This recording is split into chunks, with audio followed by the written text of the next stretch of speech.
You're listening to the 14th source for all geek and nerdy news and discussion, which means that you're listening to a podcast. For all intents and purposes. I am D. Bethel. And I'm Andrew Asplin. And we are two overeducated, codependent nerd hosts, bringing you things that we like to talk about, but filtered through inquisitive and critical lenses. In the episode for Friday, September 27th, 2024. Yes! And it's been a minute. We had an interstitial with the con artists. Thank you again, Kyron Silva. Not only fellow comic creator, but co-coordinator of the local CrockerCon event to come on and talk about the show. Kyron is awesome. A sweetheart. Always love hearing from him. Indeed. He has said some less than positive things about you, but no, just joking. He loves our show. He loves you, Andrew. I love the idea. He's actually, hey, Andrew sucks. Dan, do you want to just leave him? Did you not listen to the con artists? There were 10 minutes of outtakes. It's just Kyron talking crap about you. It's incredible. Just proof that Andrew doesn't listen to the show. No, just joking. We figured it's been long enough. We should come back and check in with our dear listeners. And so to do that, we're going to talk about our respective weeks in geek. And like weeks in plural is the right word here because it's been a minute. Right. But I'm going to be a gentleman and say, Andrew, what was your week or weeks in geek like this week? Let me guess. Is it more zombies? God damn it. So I was trying to be artful. Oh, sorry. No, it's fine. These are things I want to talk about. Mini weeks in geek. I will say that I actually started watching the new Marvel show, Agatha All Along. Oh, interesting. And at this point, at the point of recording, how many episodes in are we? The first two. The ones that were okay. Released. And I absolutely loving it. Good. Catherine Hahn can, she do whatever she wants, right? But actually what I liked was that the show, like, it understood its source, right? Like, it opens with essentially a TV parody again. Oh, good. And then it goes in its own direction. And it features, like, a lot of new characters, like a lot of women that are essentially Agatha's coven. Which I like. I like that it's this weird mishmash of stuff, but it's also not like Marvel heavy. Like, I mean, it's Marvel. Oh, really? Heavy, that's good. right? Actually, like, yeah, that's really good. But like, to me, it's just watch it. Like, if you know the context, like you absolutely have to watch WandaVision. Right. Right. Like, okay. That's the one prequel show. That's kind of like, well, I guess that's a question I had, not to cut you off, but like, is it WandaVision season 2? Yes, or is it? It really is. Okay. Like, it is, but in its way, where it's WandaVision season 2 with neither Wanda nor Vision, right?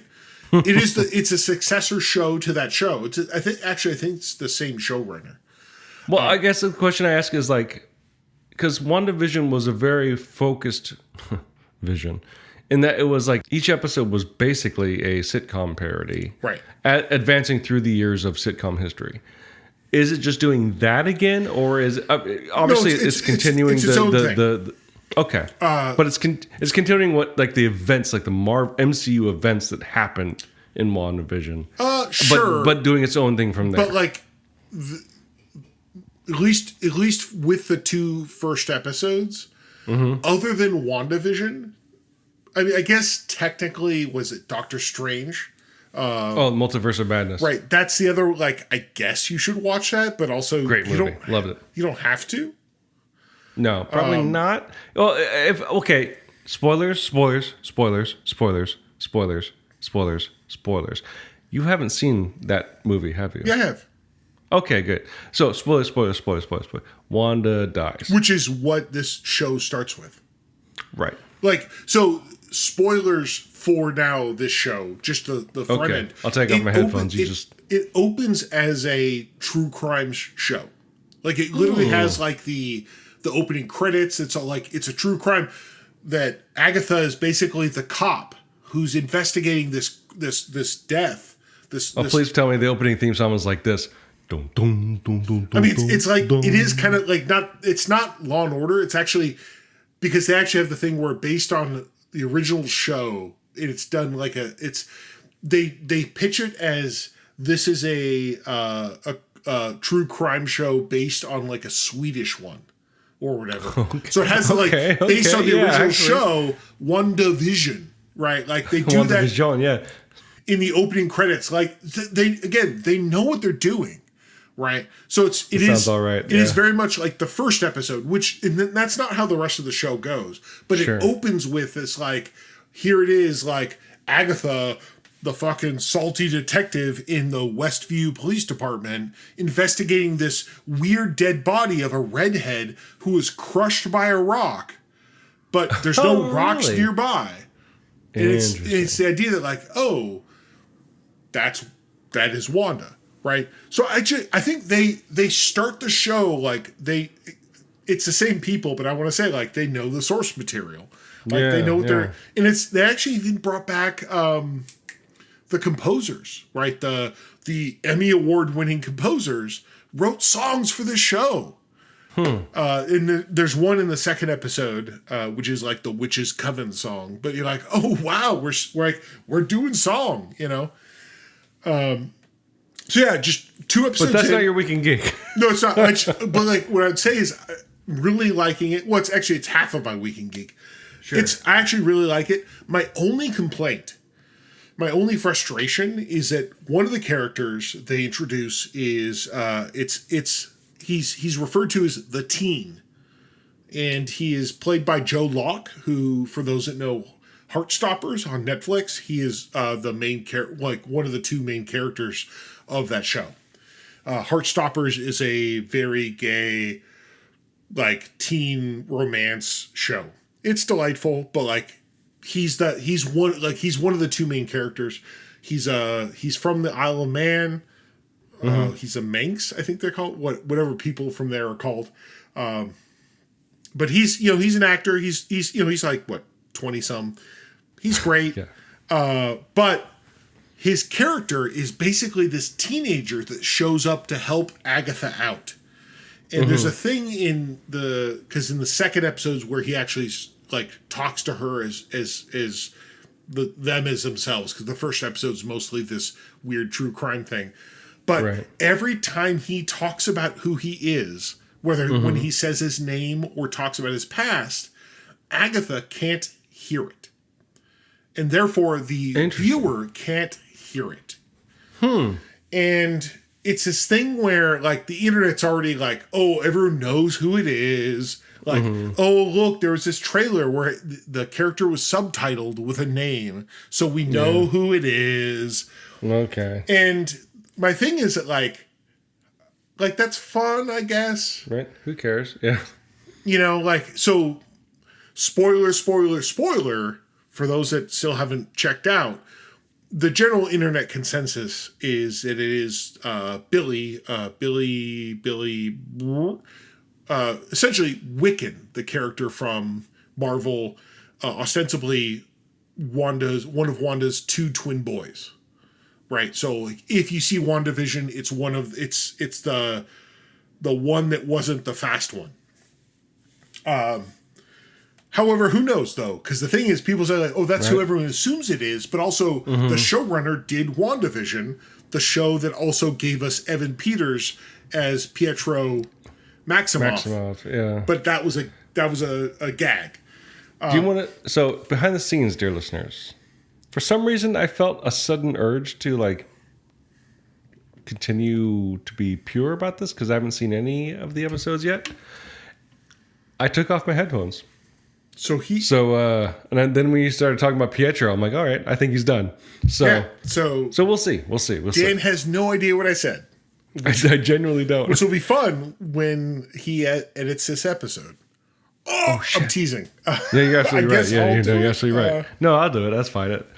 I think I know what you might have said, and that's okay. But the truth is, like, it could be something else. Like, there's a second hot theory that it's actually was it Nicholas Scratch, who is Agatha's son, who actually is referenced in this first episode where it's a true crime thing, because Detective Agatha lost her son, like you do apparently in true crime stories.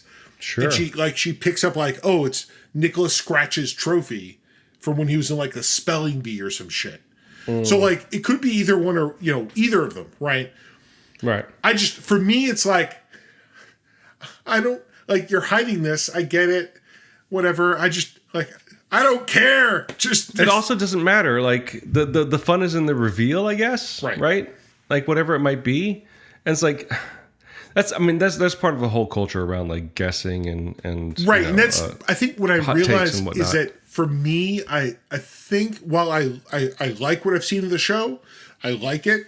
I don't like that like they're playing the audience, which I get is what a lot of people like, right? It's a vestigial aspect of like the puzzle box kind of idea, right? Whose idea was that? Hopta Abrams. Yeah. The ruiner of all fiction.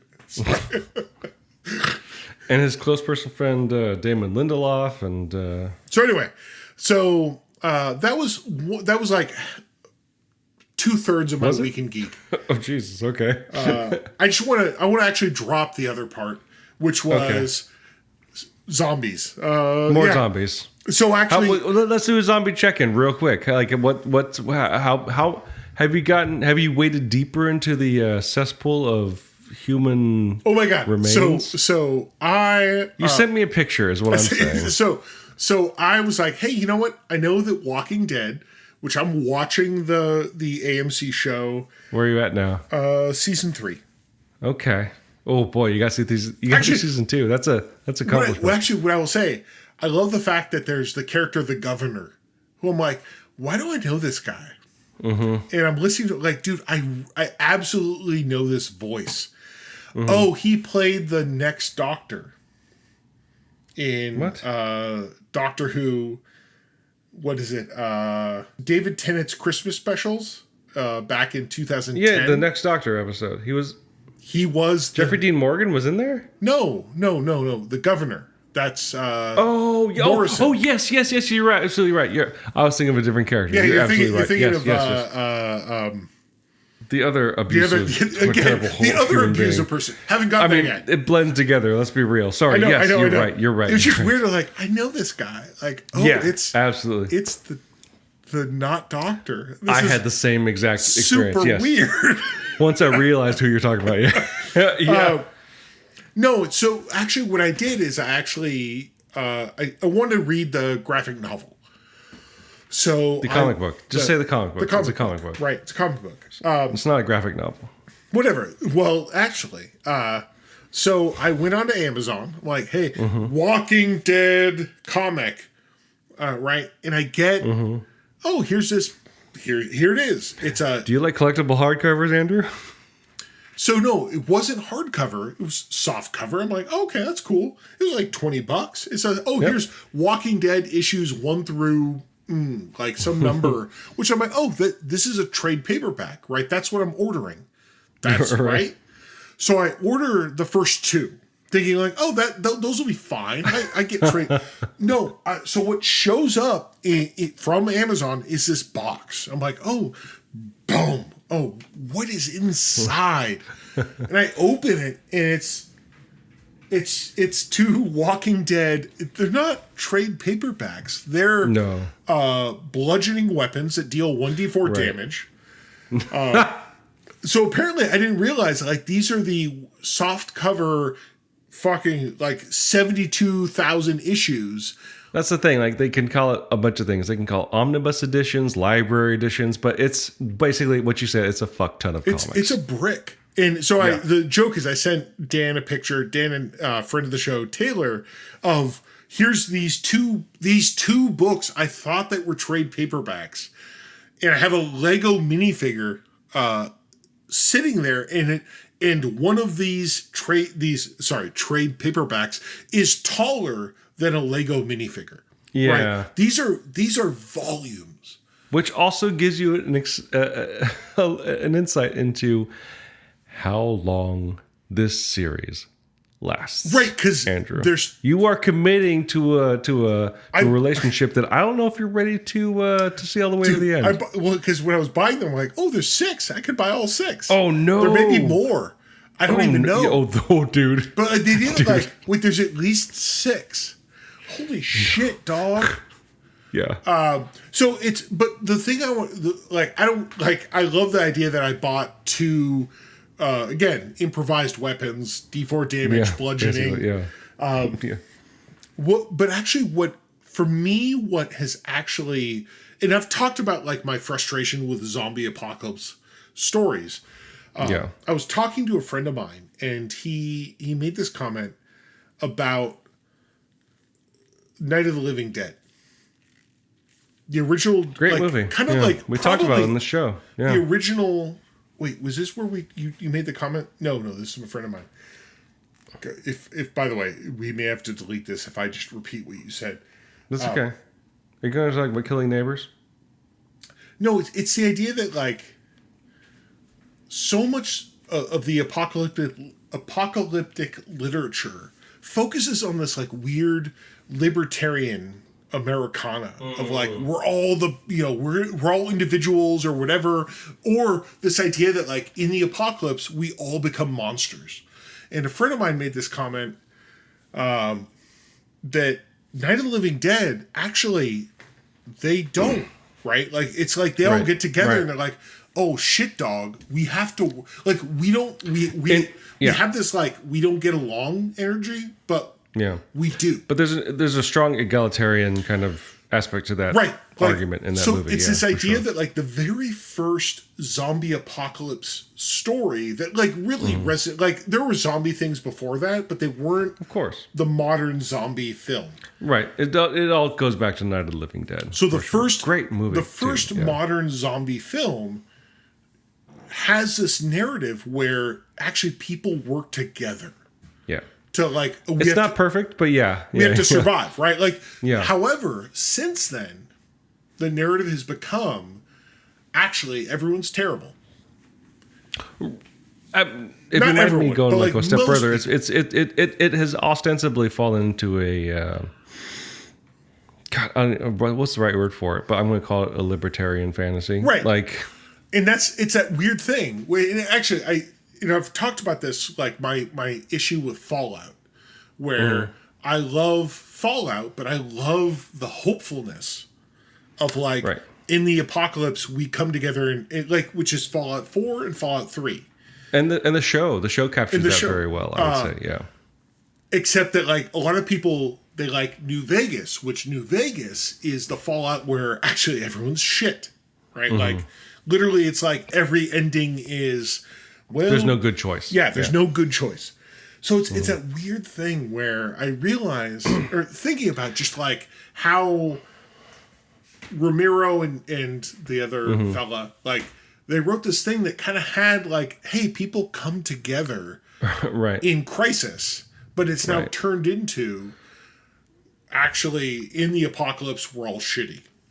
Which is interesting, think of the Romero angle. Like he went on to do Land of the Dead, which inspired a conversation we had years and years ago. Many years ago. That actually got one of our first fights, I think, on the podcast.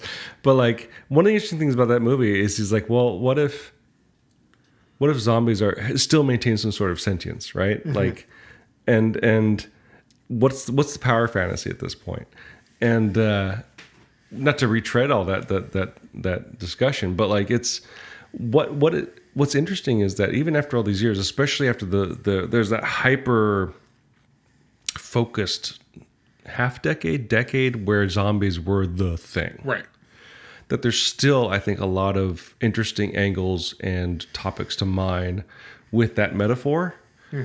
But the thing that stymies it all is, again, not to get political, but like the conservative angle of it all, which is like, hey, I get to hoard guns and kill things. Well, it's like which are actually people. The guy, right? Like the guys that hoard toilet paper and want to kill their neighbor see zombie narratives as like, is wish fulfillment, as hopeful, just like you want, Andrew. But like what I'd say is, and I would say actually, is I keep talking. There's a professor of literature at SU who I talk to about all this stuff. Because he's You've replaced me with another English professor. No, actually, I actually tell him all the time, "Hey, I think you should meet my friend Dan." I'm a comp professor. It's totally different. Well, also, but also this is a private conversation. I don't need to build you up more so than normal. We'll talk about that as off the air. Yeah.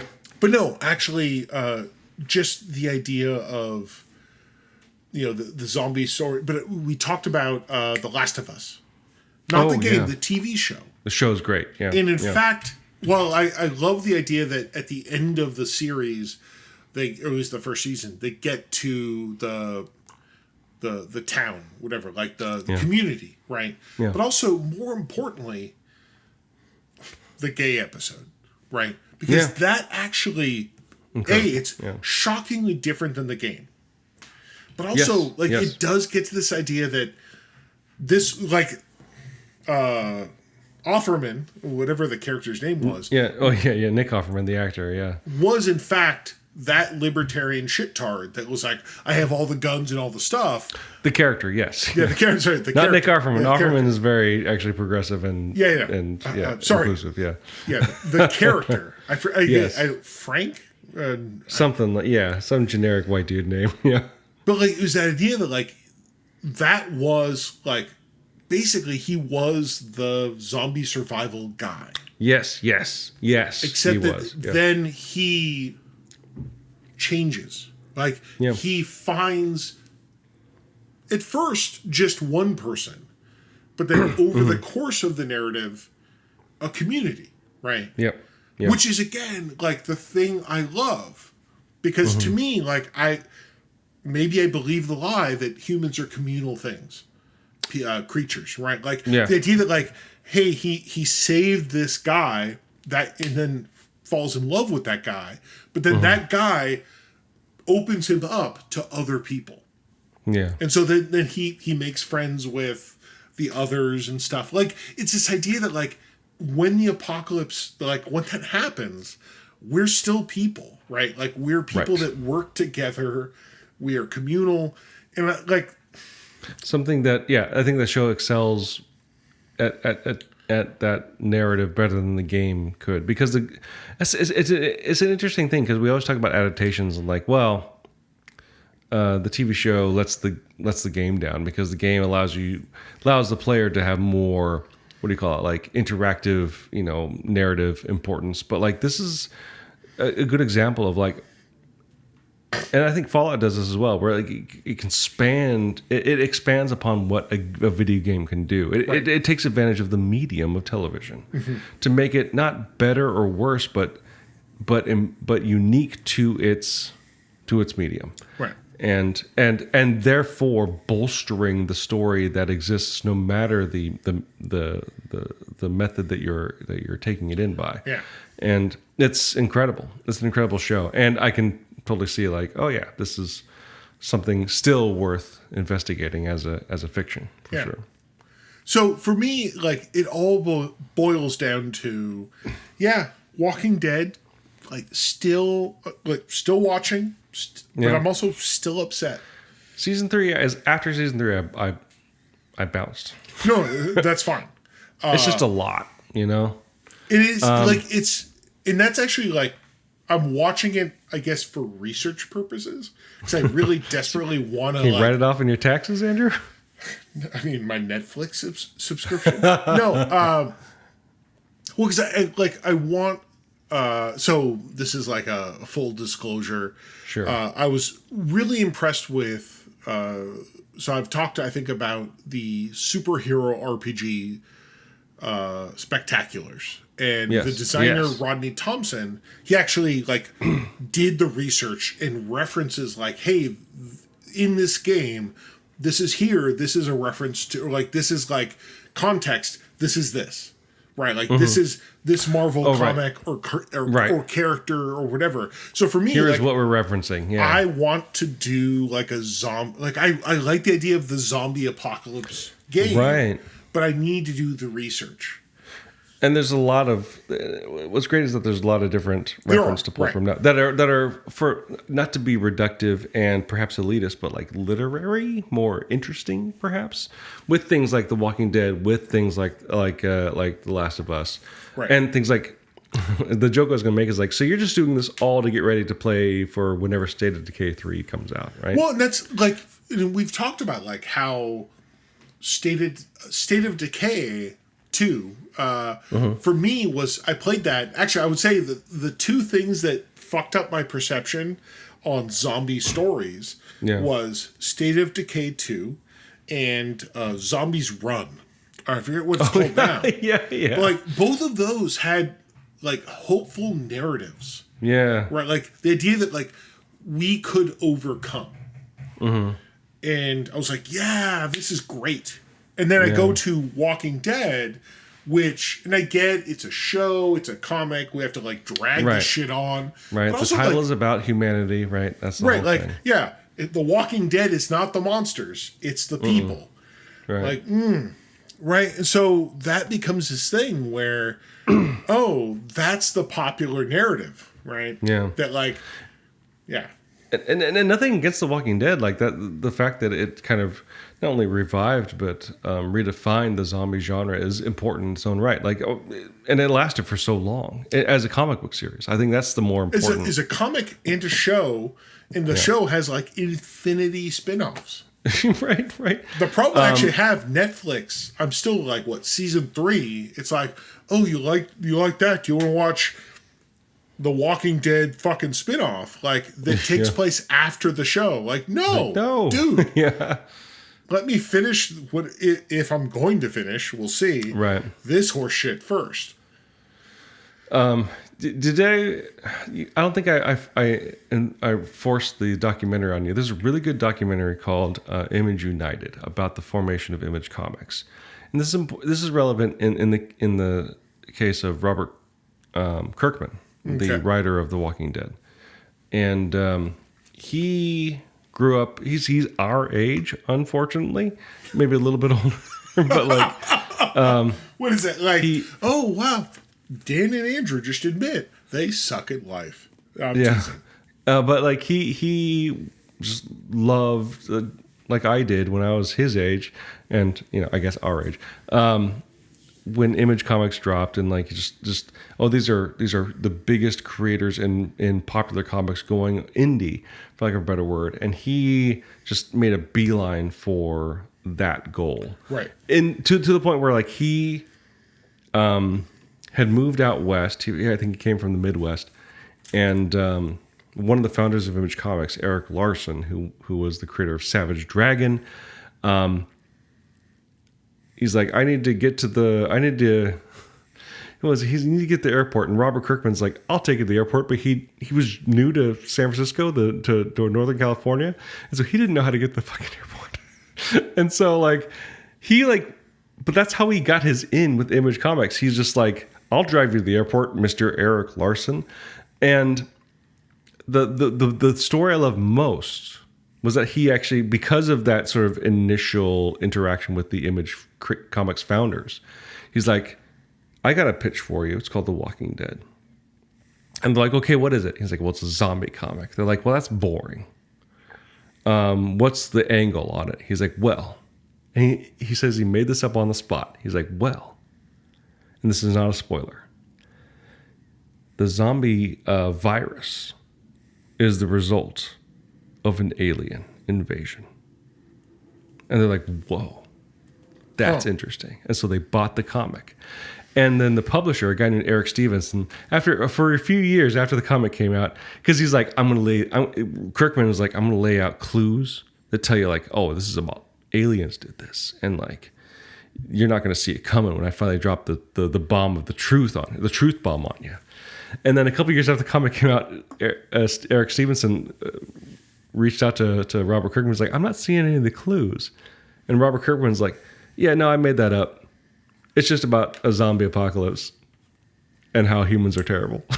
And I'm like, okay, I kind of respect it a bit more, but that's more business than the zombie narrative. But like all that to the point to the fact that like The Walking Dead is a again not to get sophomoric, but a seminal work about not only for zombie fiction, but also for indie comics. Like that, it can't be ignored, and because it's easy to dismiss I know it these as bricks right behind me. it is, but it can't be ignored because it's popular and it changed culture in a lot of ways. But like it all comes from like an indie comic, an indie creator mindset, and that should be celebrated in its own right. Oh, so absolutely. I'm glad you're checking it out. We'll see how far I get.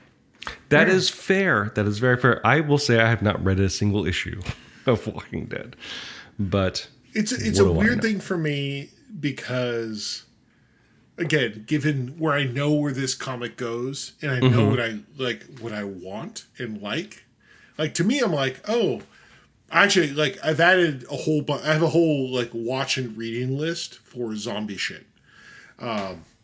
Wow. You know, Romero, rewatch or watch a lot of the classics and the remakes where sadness allows. Right. But you should check out. Was it Rover? Is it? What's it called?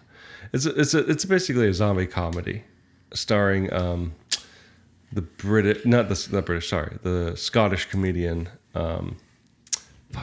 I can't remember his name off the top of my head. It's fun. So I've got a whole list. Don't worry about it. Yeah. And given that October is coming up. Oh, you know what? If there's a zombie movie you want to watch, we can watch it together, and we'll talk about Zombie-tober. maybe Zombie-tober. Fair enough. Anyway, so that's been my two weird, different weeks in geek. Sad. Yeah. So anyway, Dan, what have you been doing? There's a couple things I want to talk about, but I'll focus on a movie I saw.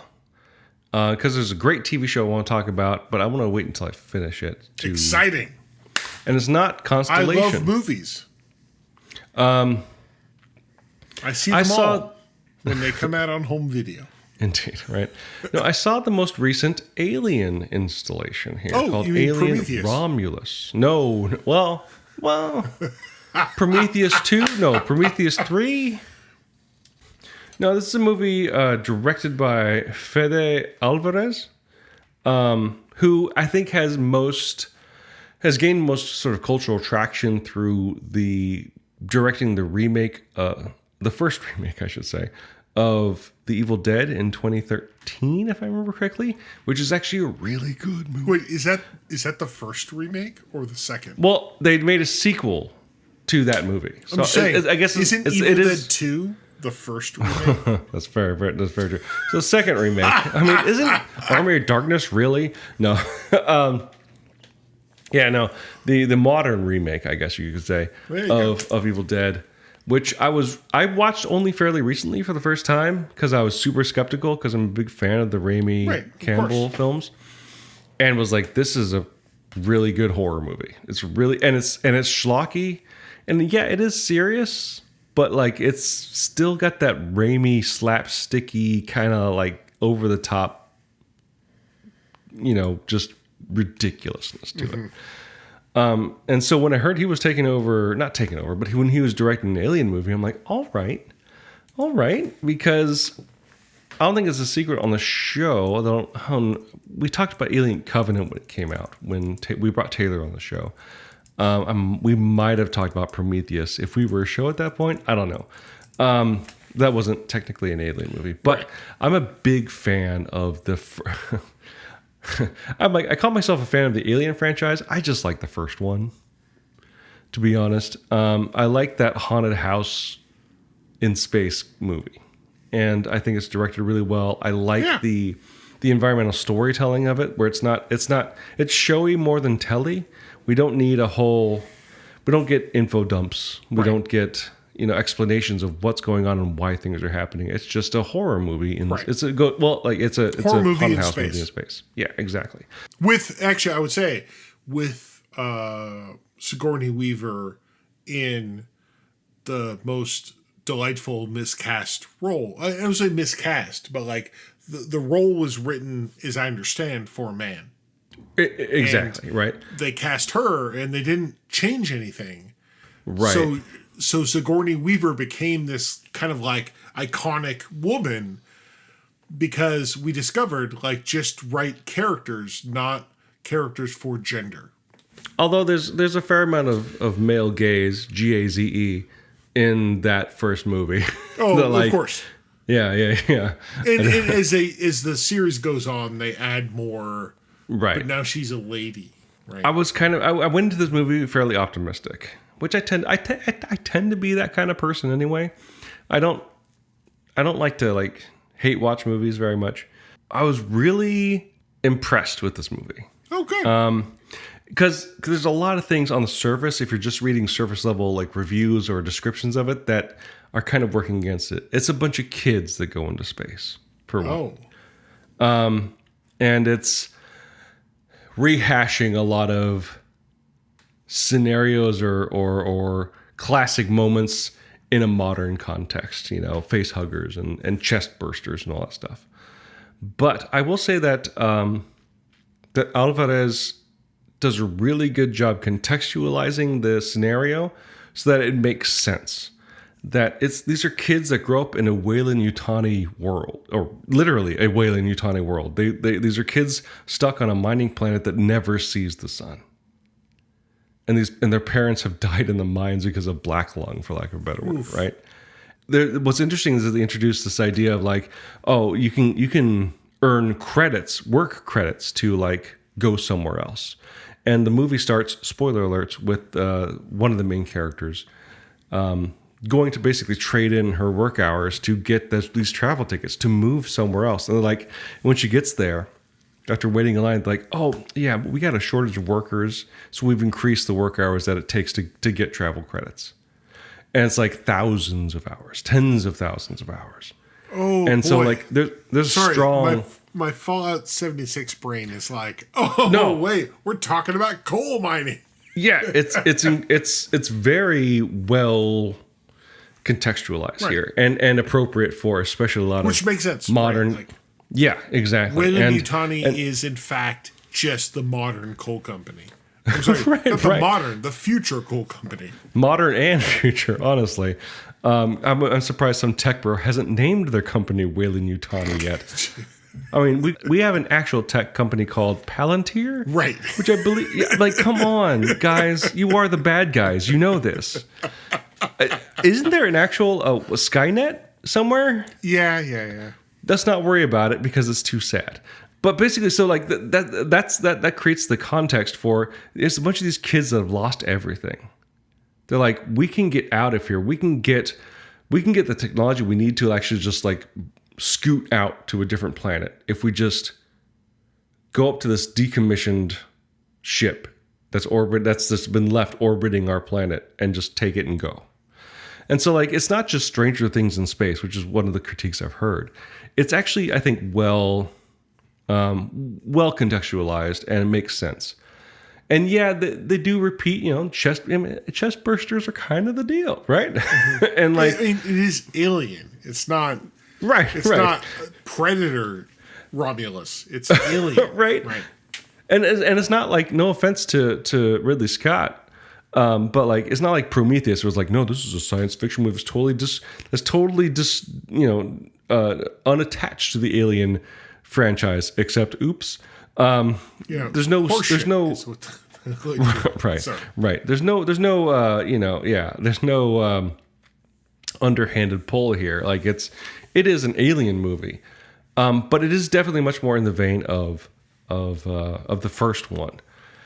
And one of the things that I found interesting upon researching it is that he was really the director, Fede Alvarez, was very motivated by a video game called Alien Isolation, which it's a game I love because it's also a game that's very much influenced by the first Alien movie. It's a first person survival game where you don't really get any weapons. There's an alien on the ship. You are, spoiler alert, you are Ripley's daughter, I think, but don't worry about that. But the game itself is you hiding and sneaking and trying to avoid getting devoured by a xenomorph, right? And he actually makes that video game canon in a movie franchise. Not Wow. Okay. overtly, but definitely in terms of design and like one of the things in the game is like there are save stations, and it blends in seamlessly with the aesthetic of that original Alien movie. And in this movie, you see those save stations. Although it's not like the characters are like, I'm going to save my progress. But you see them in the background. Like, oh, these are a thing. Like, it's not like you had to play the game to understand the movie. But those that have played the game will get a lot from watching this movie. And it's like, oh, this is... It's cool. And it's subtle. And it's thoughtful. And that being said, like, it's just a fun horror movie. Which is all I technically want from an Alien movie. Because that was the original Alien movie. Right. Mm-hmm. Before it became this weird franchise about Jesus. Well, that or Colonial Marines, right? Like that's the thing. Like fair. we can talk about the progressive nature of Ripley. That actually like the first one, not the second one. Right. That's the thing. We can talk about like the Alien franchises. This is a progressive statement on action heroes and how women can be that too. But then there's a whole subset that's like, I just want to be the dudes that are shooting guns. And I'm like, well, I will say, I was so there's an Alien role playing game which I think they're actually kickstarting their second edition. But I was in a group chat or a chat on Discord with people that played it, and they like there's a starter set where like, oh, everyone has a character. One of you's the corpo, right? Like the corp guy. And that's from the second one, especially. And for me, right, because it's Paul Reiser. Right? Like I was like, what would Paul Reiser do? You know, and I've actually played that intro set where I was given Paul Reiser, not Paul Reiser, but like the corpo character. And again, I do think a lot about how while I think the original Alien as a horror film is the best. What I like about Aliens is not the Space Marine shit. It's the fact that there's the fucking corpo who literally is like, we have to do this. Like, why? Like, because corporation. I'm like, oh, wow. This is shockingly modern. So anyway, giving that movie a little bit of credit. Right. And they do make a slight concession to video games, even where like when they finally hand out these like laser rifles, they're like, if you put this over your shoulder and like half pull the trigger, it'll auto aim at whatever nearest creature you are, which I found pretty hilarious. But there is one controversial aspect about this movie. Okay. That I don't know if you heard about, but more so than Prometheus. Yeah. I think it's more culturally controversial. Oh. And I guess spoiler alerts if you don't want to know. It's not really narratively spoilers. It's more just like, oh, this character's coming back. They bring back Ian Holm's character from the first one. Who he played from Bilbo from the Lord of the Rings movies, and was the original android from the first Alien movie.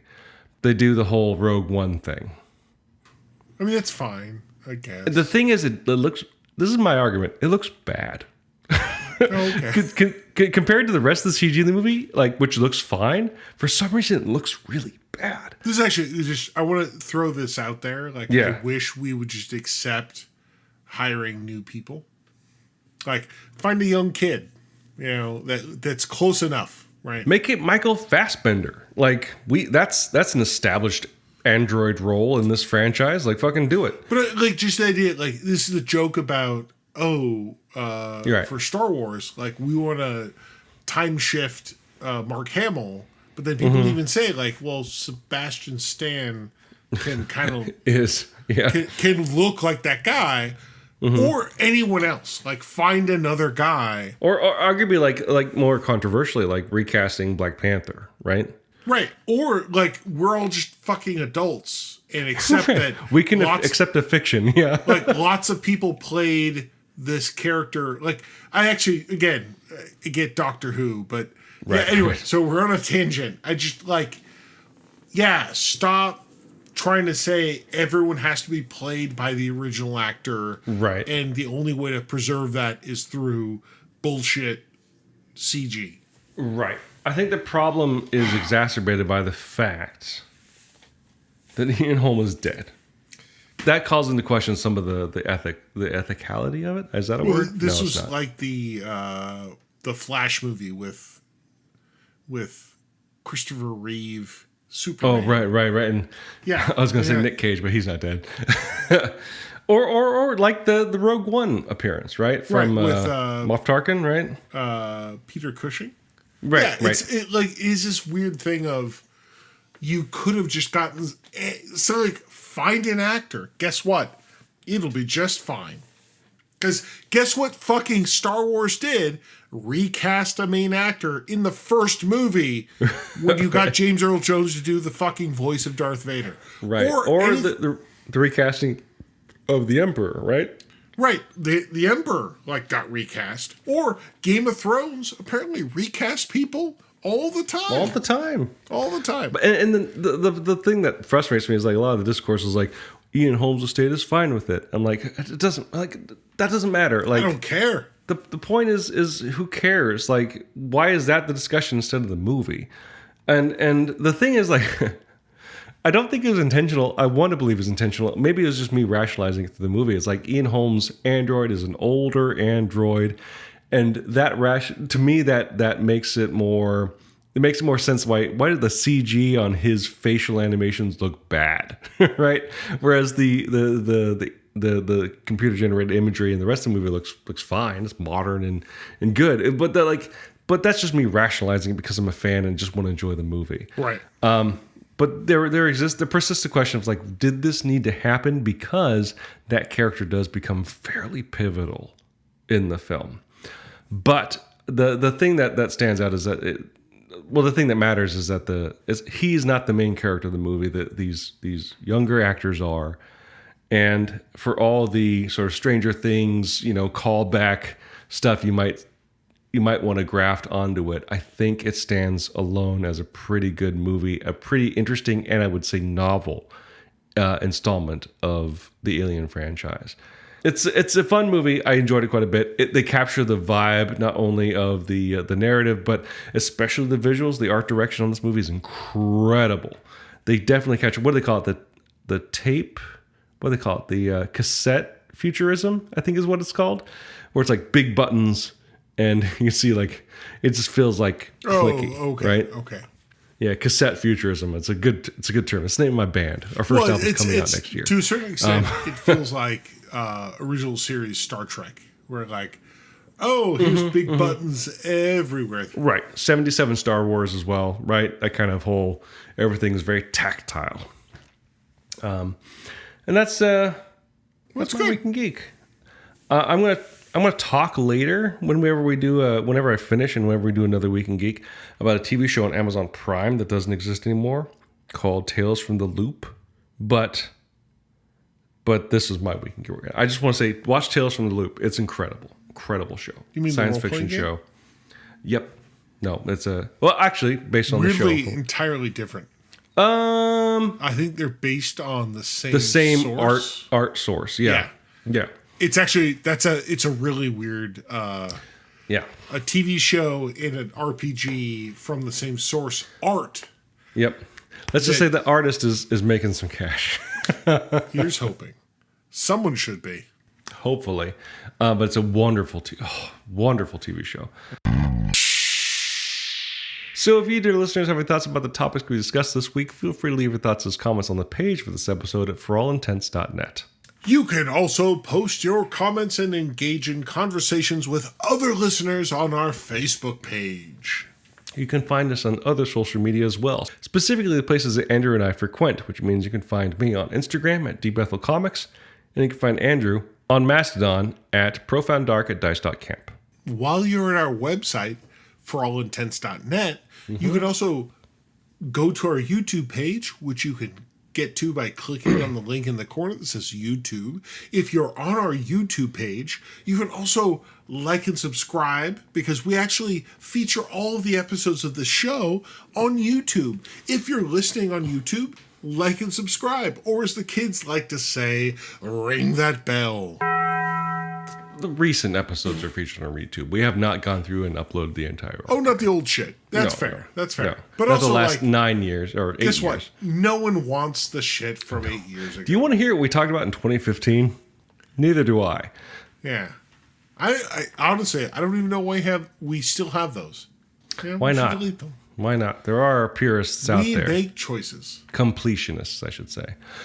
We use two tracks of music for our show. One is called Disco Medusae. The other is called District 4. Both written and performed by Kevin McLeod, the Clan McLeod, immortal swordsman, graph paper enthusiast, and musician extraordinaire. You can find his music at incompetech.filmmusic.io, and that's all licensed under the Creative Commons 4.0 Attribution License. If you like the show and like to help us out, the best way to do so would be to subscribe to the show using whichever podcasting service you happen to use.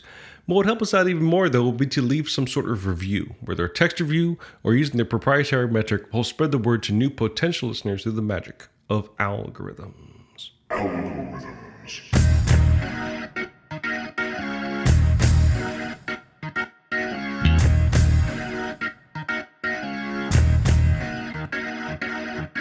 I just learned that Holm is not Ian Holmes' last name.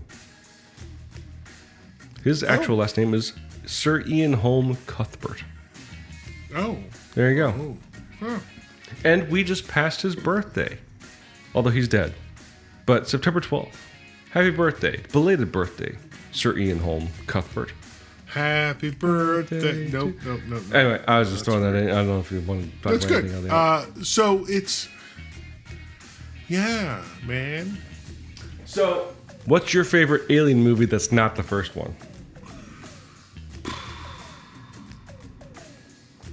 Shit. I've only seen like 3 of them.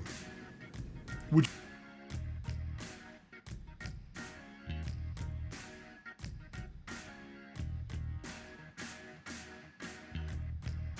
But there's actually like 17. Right. I mean, then there's like the Alien versus movies and like... Right. Then Prometheus. I don't like that one. Prometheus is fine.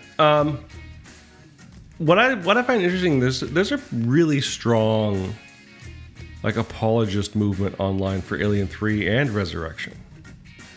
Oh, I did see Resurrection.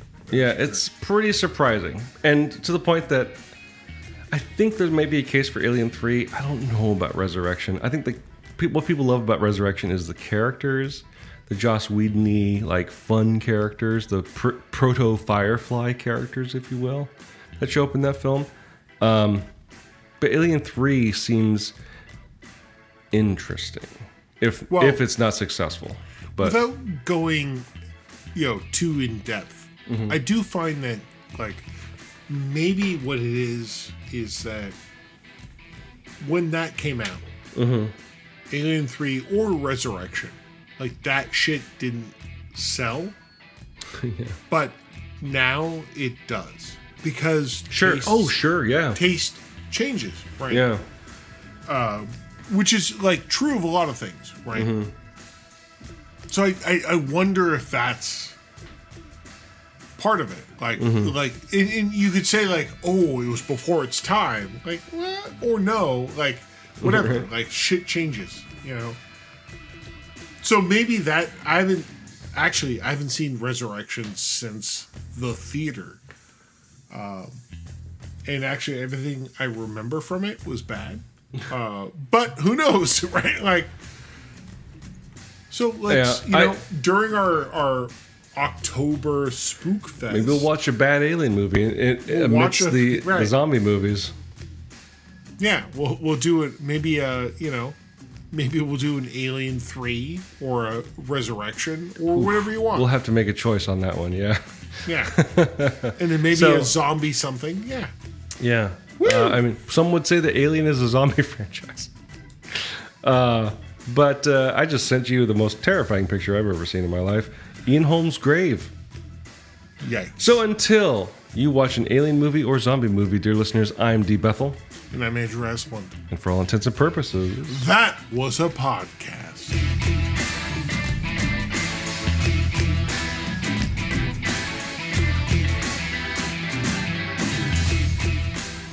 my room is full of shit. Yeah, so's mine.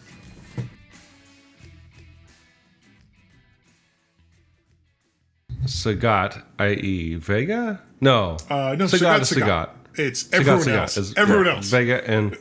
It's Well, no, okay. There's Vega and Bison and... Balrog. So Balrog, yes. Vega was Balrog was... Wait, our Vega is Balrog. the Spanish guy was Is Balrog. Balrog, which is Yes. like, that's the weird one. Because like I get that, Because a Tolkien reference? Like... right? I get why the boxer was M. Bison? What?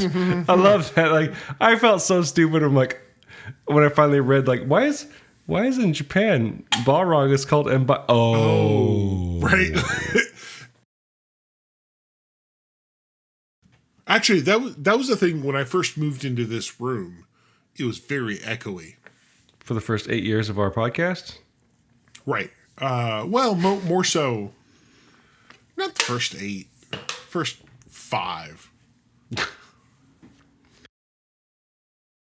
I will get shit hung, because I like to get hung. Yeah, you do. But I'm going to talk about Alien Romulus.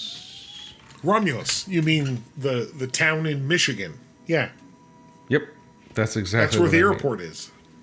Not the town in fucking Minnesota, Alien Remus. Is there a town in Minnesota called Remus? Of course not. I made that up. Okay, that would be weird. I liked that you trusted me enough. Why would I not trust you, man? So I just like that this Sheng Long thing was obviously a distraction from thinking about zombies too much. Yeah.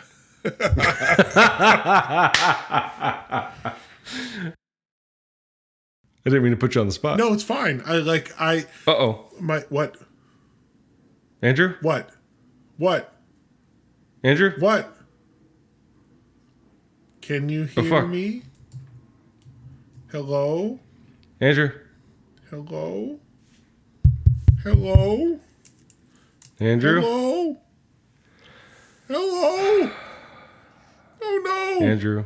Oh no! Oh no! Oh no! Cole has gone poops. Don't stop. Hello? Hello? Hello? Are you there? Why did that happen right when we started I recording? don't know. But we did. Oh. I guess do we also think... do we stop don't tell- recording and save it, or do we just do another? Are you clap? still recording? Are you Yeah. still recording? Just keep going. We'll clap again. Clap again. And we are too overeducated. No. And we are too overeducated. No. This whole episode's going to give me anxiety. And we are too codependent. What the fuck is... And we are too codependent, overeducated. No. And we... Fuck me.